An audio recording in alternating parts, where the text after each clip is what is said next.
여러분 안녕하세요. 인공지능으로 제품을 혁신하는 것을 요약을 해보면 AI의 핵심 기능인 이 인식, 예측, 자동화, 소통, 생성 기능을 제품에 적용해서 새로운 가치를 만들어내는 것입니다. 이거는 AI의 어떤 기능을 이용해서 혁신을 할 것인가에 대한 내용이죠. 혁신을 할 핵심 기능을 파악했다면 이제는 어떻게 혁신을 진행할까라는 질문으로 넘어가야 합니다. 혁신에 접근하는 방식은 네 가지입니다. 첫째는 고도화입니다. 기존 제품이나 서비스에 이미 있는 기능을 AI를 이용해서 보완하는 접근입니다. 두 번째는 이미 있는 기능을 보완하는 게 아니라 아예 대체하는 것이고요. 세 번째는 창출인데요. 이 앞선 이 두 가지보다 더 적극적인 접근입니다. 이전에는 없었던 이 완전히 새로운 서비스나 기능 혹은 새로운 제품군을 창출하는 것입니다. 스마트 스피커나 자율주행차나 이런 건 예전에 없었죠. 말로 구매하는 음성 쇼핑도 예전에 없었습니다. 자, 네 번째 방식은 제품이 가지고 있는 가치 제한이나 이 가치 전달 방식을 좀 변형하는 방식입니다. 각각에 대해서 좀 구체적으로 살펴보겠습니다. 첫 번째는요, AI를 이용해서 기존 제품이나 서비스의 기능을 보완하는 방식입니다. 앞서 살펴봤는데요. AI는 학습력이라든지 속도, 정확성, 다양한 장점을 가지고 있습니다. 이런 것들을 이용을 하면 기존의 기능을 강화할 수 있죠. 각 분야의 저명 인사와 또 괄목할 만한 업적을 이룬 사람들이 참신한 아이디어나 조언을 공유하는 이 강연의 이자 이 동영상 플랫폼이죠. 테드의 예로 한번 들어보겠습니다. 여기는 정말 다양한 주제의 강연 영상이 있고요. 주요 키워드로 듣고 싶은 강연을 검색할 수 있죠. 그런데 일반적인 컨텐츠 검색 방식은 키워드를 입력하면 제목이나 영상에 딸린 태그와 일치하는 것을 찾아주는 정도입니다. 그러다 보니까 내가 원하는 그 특정 내용이 담겨 있는지 여부까지는 알 수가 없습니다. 그런데 테드는 어떻게 하면 사람들이 필요로 하는 지식 영상을 쉽게 찾아낼 수 있게 할 것인지에 대해서 고민을 해왔는데요. IBM 왓슨 솔루션을 이용해서 고도화를 했습니다. 왓슨의 AI 음성 인식 시스템이 모든 영상을 처음부터 끝까지 듣고 음성을 인식해서 의미를 이해한 다음에 사용자가 원하는 결과와 가장 가까운 영상을 찾아주는 것입니다. 예를 들어서 이 직업과 행복의 관계를 알고 싶다고 테드에 입력을 하면은 왓슨의 인공지능은 영상 정보라든지 영상 속 강연 내용이나 자막 정보를 전수적으로 분석해서 질문에 가장 적합한 콘텐츠를 적중률 순서대로 보여줍니다. 여기서 핵심은 단순히 영상을 리스트업 하는 데 그치지 않고 전체 영상 중에서 사용자의 질문에 적합한 대답 영역만 재생시킨다는 것입니다. 물론 지금 이거는 프로토타입 형태로 진행이 됐었지만 이 AI 인식 기술을 통해서 본격적으로 테드에 적용이 되면은 이 검색 기능을 획기적으로 고도화 시킬 것으로 보입니다. 유니클로가 유니클로 IQ 서비스를 통해서 고객의 선호에 맞는 의류를 추천하는 기능을 강화했는데요. 이것도 같은 방식에 해당됩니다. 유니클로는 이전에도 이 소비자의 기호를 파악해서 진열하고 또 추천하는 데 활용을 했습니다. 하지만 AI를 이용해서 보다 정교하게 소비자의 행동을 분석하고 더 나아가서 사람들이 원하는 상품을 이 원하는 타이밍에 소개하는 데까지 고도화를 시켰습니다.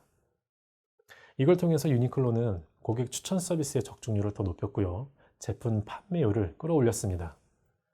고객들은 더 적은 노력으로도 자신에게 잘 맞는 옷을 쉽게 찾을 수 있게 되었죠. 두 번째는 제품과 서비스의 기능을 대체하는 것입니다. 첫 번째 접근 방식인 고도화가 이미 있는 제품이나 서비스를 존속시키면서 기능을 고도화시키는 것이라면 이 두 번째 접근은 기능의 일부나 전체를 AI가 제공하는 기능으로 바꾸는 것입니다. 샌프란시스코에 있는 햄버거 조리 로봇 크리에이터 그리고 미국 LA에 있는 이 햄버거 음식점 칼리버거 여기 이제 로봇 요리사가 있죠. 플리피라고 부르는 그리고 샌프란시스코에서 시간당 커피 120잔을 만드는 카페 X가 있습니다. 여기에 있는 바리스타 이 조리나 제조의 일부를 자동화 모델로 대체한 겁니다. 자, 이런 방식을 통해서 주인은 시간을 벌어서 메뉴를 개발하거나 고객을 응대하는데 더 시간을 많이 쏟을 수 있게 되고요. 고객들은 더 저렴한 가격으로 기다리지 않고 음식과 커피를 받을 수 있게 되는 것입니다. 병원에도 이 접근이 적용이 되는데요. 암 환자들이 찾는 병원에는 사실 다양한 프로세스들이 있습니다. 이 중에서 암 진단 부분에 한해서 인식 혁신 기술 기반의 이 헬스케어 솔루션을 도입하는 것이 하나의 예입니다. AI 패턴 인식 기능을 이용하면 암 진단 정확도를 거의 100% 가까이 획기적으로 높일 수가 있는데요. 의사는 수술이나 상담, 이 고난이도 작업에 더 많은 시간을 낼 수 있게 됩니다. 이걸 통해서 환자들은 검진 이 대기 시간을 아낄 수가 있고요. 의사와의 상담 일정도 대폭 앞당길 수가 있습니다. 가천 길병원이 이 사례에 해당됩니다. 그동안 이 한국의 메이저 병원 순위에는 사실 거의 변화가 없었습니다. 그런데 인공지능 암 진단 솔루션을 일찍 도입한 이 길병원은 2017년부터 국내 병원 순위에서 상위 10위권 내에 진입했고요. 고객에게 높은 만족도를 선사하면서 인기를 이어가고 있습니다. 세 번째는 완전히 새로운 기능을 지닌 이 제품이나 서비스를 창출하는 것입니다. 앞서 살펴본 여러 접근과 다르게 이전에 존재하지 않는 새로운 기능이나 제품군을 만들어내는 것입니다. 뇌전증 환자들의 수면 중 발작을 감지할 수 있게 해주는 나이트워치가 여기에 해당되는데요. 이전에는 없었는데 이 환자의 필요에 맞춰서 새로운 헬스케어 기기를 만들어낸 것입니다. 심층 신경망 기술을 이용해서 축구 경기를 분석하고 또 경기 예측 서비스를 제공하는 이 스트라테이젬, 이거 역시 AI 기능으로 새로운 정보 서비스를 만들어낸 하나의 예에 해당됩니다. 미쓰비시 전기는 외부 온도와 이 일사광선으로부터 오는 열을 분석해서 집 안에 있는 사람의 체감 온도를 예측하고 사용자가 선호하는 온도를 고려하는 이 인공지능을 탑재했습니다. 체감 온도 예측이라는 기능을 이용해서 자동으로 온도를 조정해주죠. 브랜드 전략 분야의 세계적인 석학이죠. 데이비드 아커 교수가 큰 성장을 추구한다면 무엇보다도 새로운 카테고리를 창조하는 전략이 필요하다고 강조했습니다. 단순히 새로운 제품을 만드는 것이 아니라 제품의 영역이나 혹은 이 종류 자체를 새로 창조하라고 하는 것입니다. 이거는 경쟁 브랜드와의 이 전혀 무관한 카테고리를 만들어서 소비자들이 아예 경쟁사를 배제하게 만드는 전략입니다. 카테고리 창조는 정말 큰 혁신이죠. 전혀 새로운 머스트 해브 아이템을 만드는 것입니다. 소비자에게 꼭 필요하면서도 기존과 전혀 다른 카테고리에 속하는 제품을 만드는 건데요. 카테고리 창조는 접근 방식 자체가 다릅니다. 이 새로운 머스트 해브 아이템을 선택하는 소비자는 경쟁사 제품을 덜 선호하는 게 아닙니다. 기존 경쟁사는 아예 비교 대상에서 배제가 되는 것입니다. 이런 접근법은 아주 어렵지만 성과가 큽니다. 예를 좀 들어보면요. 과거에 1992년에 크라이슬러가 미니밴이라고 하는 자동차 시장에 존재하지 않던 새 카테고리를 만들었습니다. 효과가 대단했죠. 미니밴은 기존에는 없었던 8, 9인승 차량인데요. 소규모 단체를 위한 미니버스 역할로 굉장히 요긴했습니다. 미니밴이 출시 첫 해에 20만 대가 팔렸고요. 경쟁자 없이 16년 동안 승승장구했습니다. 물론 나중에 이제 혼다라든지 도요타가 경쟁자로 나타났지만 오랜 기간 경쟁자 없이 1200만 대의 판매고를 올렸습니다. 크라이슬러를 살린 아이템이었죠. 이렇게 카테고리를 창조하는 접근은 대규모 성장과 관련이 깊습니다. 자, AI로 다시 돌아와서요. AI가 등장하면서 과거에 존재하지 않던 새로운 카테고리가 생길 여지가 많아졌습니다. 그렇기 때문에 우리는 이 접근 방식을 중요하게 고려해야 됩니다. 아마존은 알렉사라는 새로운 서비스 제품을 내놨는데요. 이건 단순히 이 제품 하나를 내놓은 것이 아닙니다.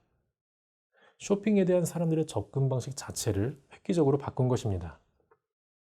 사람들은 필요한 게 있으면 대개 인터넷을 검색해서 제품을 찾아보죠. 고객들이 물건을 살 때 처음으로 접하는 채널이 구글 같은 검색 엔진입니다.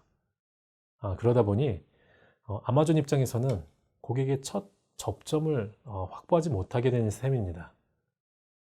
그런데 음성 기반 쇼핑이라는 새로운 종류의 이 쇼핑 카테고리를 만들어냈는데요. 알렉사라고 하는 새로운 종류의 채널에 이 궁금한 것을 말로 물어보고 물품을 주문할 때도 점원에게 물어보듯이 이것저것 알렉사에게 물어보면서 구매를 실행하는 겁니다. 텍스트 검색 방식인 구글과는 완전히 다른 새로운 종류의 쇼핑 채널을 창조한 것입니다. 카테고리 창조 전략이 성공하기 위해서는 일단 카테고리 그 자체로 가치가 있어야 합니다. 카테고리 이 규모가 너무 작고 혹은 또 성장 가능성이 없다면은 가치 또한 없죠. 규모가 충분해야 됩니다. 그리고 소비자들이 좋아해야 하죠.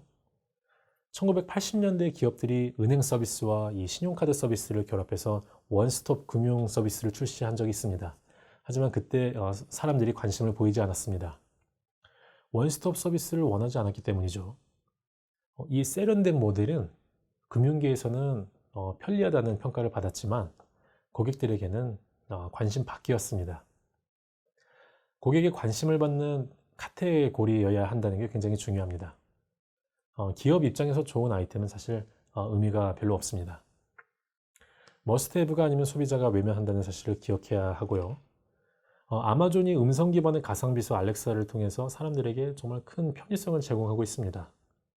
누워서 불을 끄고 또 음악도 틀고 말로 원하는 물건을 주문하고요. 사이트에 들어가서 로그인하고 또 제품 고르고 하는 이 번거로운 작업이 생략이 되고 앉은 자리에서 비서에게 일을 부탁하듯이 말만으로 많은 일을 처리하고 있습니다. 아마존의 이 인공지능 알고리즘은 그동안 살펴봤던 이 호텔이라든지 타 기업의 전자제품에도 탑재가 됩니다. 또 에코라는 이 기계 자체가 휴대용 에코를 포함해서 여러 대이기 때문에 집안 곳곳에 놓이게 되는데요. 그 말은 뭐냐면은 모든 일상 공간에서 가장 손쉬운 방법으로 알렉사를 호출해서 원하는 것을 할 수 있다는 이야기입니다. 아마존은 고객과의 전방위적인 이 접점을 통해서 고객 데이터를 더 풍부하게 얻고 이를 신제품 개발에 반영할 수 있기 때문에 아마존의 고객 편의성은 더욱더 향상될 것입니다. 결국 머스트 헤브 아이템으로서의 입지는 더 공고해지게 되는 거죠. 마지막은 제품과 이 서비스 가치에 대한 변형입니다. 앞서서 살펴본 이 보안이나 대체, 창출이 기계적인 변형이라고 한다면 이건 개념적인 변형이라고 할 수 있습니다. 제품의 가치 제한을 수정하거나 가치 전달 방식을 바꾸는 건데요. 디지털 트랜스포메이션이라고 하는 책에서는요. 비즈니스를 재창조하는 데 있어서 가치 제한을 재정의하고 가치 전달 모델을 재구성하는 게 중요하다고 강조합니다. 가치 제한, 밸류 프로포지션이라고도 하죠. 이건 제품이 소비자에게 전달하는 차별적 가치가 무엇인지에 대한 것입니다. 경쟁 제품에 비해서 이 제품이 가지고 있는 독자적인 가치가 무엇인지를 제시하는 것입니다. 이 가치 제한이 명확해야지 경쟁력 있는 비즈니스 모델이 될 수 있는 것입니다. 예를 들어서 2000년대 후반 P&G의 브랜드 팸퍼스는요, 중국용 기저귀를 개발했습니다. 중국 시장에 적합한 합리적인 가격의 일회용 기저귀입니다. 근데 잘 팔리지가 않았습니다. 시장 조사를 해보니까 중국 아기 엄마들의 관심사는 이 팸퍼스의 장점인 뽀송뽀송함과 편리함이 아닌 아기의 숙면이었습니다. 팸퍼스는 중국 이 아기 엄마들에게 제안하는 가치를 뽀송뽀송한 일반 기저귀가 아닌 숙면용 기저귀로 바꾸었습니다.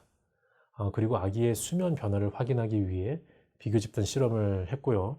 팸퍼스 기저귀를 착용한 아이가 더 빨리 잠들고 또 오래 잠든다는 사실을 확인해서 이걸 바탕으로 골든 슬립 캠페인을 시작했습니다. 잠든 아기 사진 응모 행사였습니다. 이거보다 더 좋은 아이디어는 없었을 겁니다. 중국의 기저귀 시장은 2007년부터 몇 년 동안 이 수십억 달러 규모로 성장을 했는데 팸퍼스가 이 시장에 강자로 자리매김하게 되었습니다. 중국 엄마들 사이에서 아기의 숙면을 제공하는 머스트헤브 아이템이 되었죠. 인공지능은 이 제품과 서비스의 가치를 바꿀 수 있는 잠재성이 아주 크기 때문에 가치 제한을 바꾸어서 차별화를 꾀하는 게 중요합니다. 예를 들어서 화장실에 있는 변기를 생각해 볼까요? 변기는 용변을 보는 기구입니다. 어느 집이나 비슷하게 생겼죠. 차별성을 만들 여지가 딱히 없습니다. 그나마 잘 안 막히고 깨끗함을 유지하는 게 중요한 가치처럼 보이죠. 하지만 스타트업 누미는 변기의 음성인식 기술을 적용해서 편안히 앉아서 말로 조명을 조작하고 이 환풍기를 틀고 또 음악을 듣거나 뭐 뉴스를 읽거나 뭐 여러 가지 일을 화장실에서 할 수 있게 만들었습니다. 비데의 온도나 이런 것들을 개인의 용변 습관에 맞춰서 이게 바꿀 수가 있고 또 개인화된 음악이 흘러나오는 맞춤형 뮤직박스 기구로 바꾸게 된 것입니다. 변기를 용변 기구가 아니라 개인 엔터테인먼트 기구로 바꾸는 아주 대담한 가치 제안을 시도한 것입니다. 거울은 내 모습을 비춰주는 도구입니다. 깨끗하고 굴절 없이 얼굴을 잘 보여주는 게 거울의 중요한 가치죠. 하지만 하이미러는 AI 인식 혁신 기술을 적용해서 피부 상태를 분석해주는 최첨단 스마트 거울을 만들었습니다. 이 거울은 더 이상 내 모습을 비춰주기만 하는 그런 용도가 아니라 잔주름이나 안색, 다크서클 이런 것들을 인식해서 피부 상태를 분석하는 진단기구로서의 역할을 합니다. 이렇게 가치 제한이 바뀔 때 사람들의 제품 구매 동기 자체가 달라지게 됩니다. 단순히 얼굴에 뭐가 묻었나 보기 위해서가 아니라 피부 상태를 분석하고 또 진단하고 아름답게 가꾸기 위해서 거울을 사게 되는 것입니다. 가치 제한 자체가 아니라 가치 전달 방식을 변형시키는 방법도 있죠. 기업은 가치 사슬에 접근하는 방식을 바꾸기 위해서 제품이나 서비스 그리고 데이터를 재결합할 필요가 있습니다. AI 기술을 통해서 고객의 기호나 수요를 이해할 수 있게 되면서 기존의 가치 전달 방식에 획기적인 변화를 추구할 수 있게 되었습니다. 앞서서 살펴본 사례 중에서 인공지능 기반의 출판사가 있죠. 인기트는 베스트셀러 출간율을 90% 가까이 끌어올렸습니다. AI를 이용한 수요 예측 기능 덕분에 기획에 대한 독자 반응을 미리 확인할 수 있게 되었고요. 이를 활용하기 위해서 출판 프로세스 자체를 변형시켰습니다. 기존에는 책을 출간한 후에 독자의 평가를 받았지만 이 비즈니스 모델은 출간 전에 책의 흥행 가능성을 먼저 확인한 후에 출간을 결정을 합니다. 인기트의 출간 방식은 독자가 책 콘텐츠를 즐기는 방식도 바꿉니다. 이전에는 완성된 책을 사서 읽었지만 인기트의 100만 명의 회원은 매주 드라마 시리즈를 보듯이 작가의 글을 주기적으로 받아 읽으면서 콘텐츠를 즐깁니다. 이 과정에서 독자는 자기도 모르게 작품의 흥행성에 대한 정보를 남깁니다. 연재되는 각각의 글에 독자가 몇 분 동안 읽었는지, 또 언제 읽었는지, 밤을 샜는지, 중간에 그만뒀는지, 끝까지 읽었는지 이런 것들을 정밀 분석하게 되는 것입니다. 이를 기반으로 해서 흥행 가능성이 높은 작품이 책으로 제작되기 때문에 일반 독자들은 회원들의 사전 검증을 거친 고품질 작품만을 선별적으로 즐기게 되는 것입니다. 지금까지 AI 혁신의 4가지 접근 방법에 대해서 살펴봤습니다.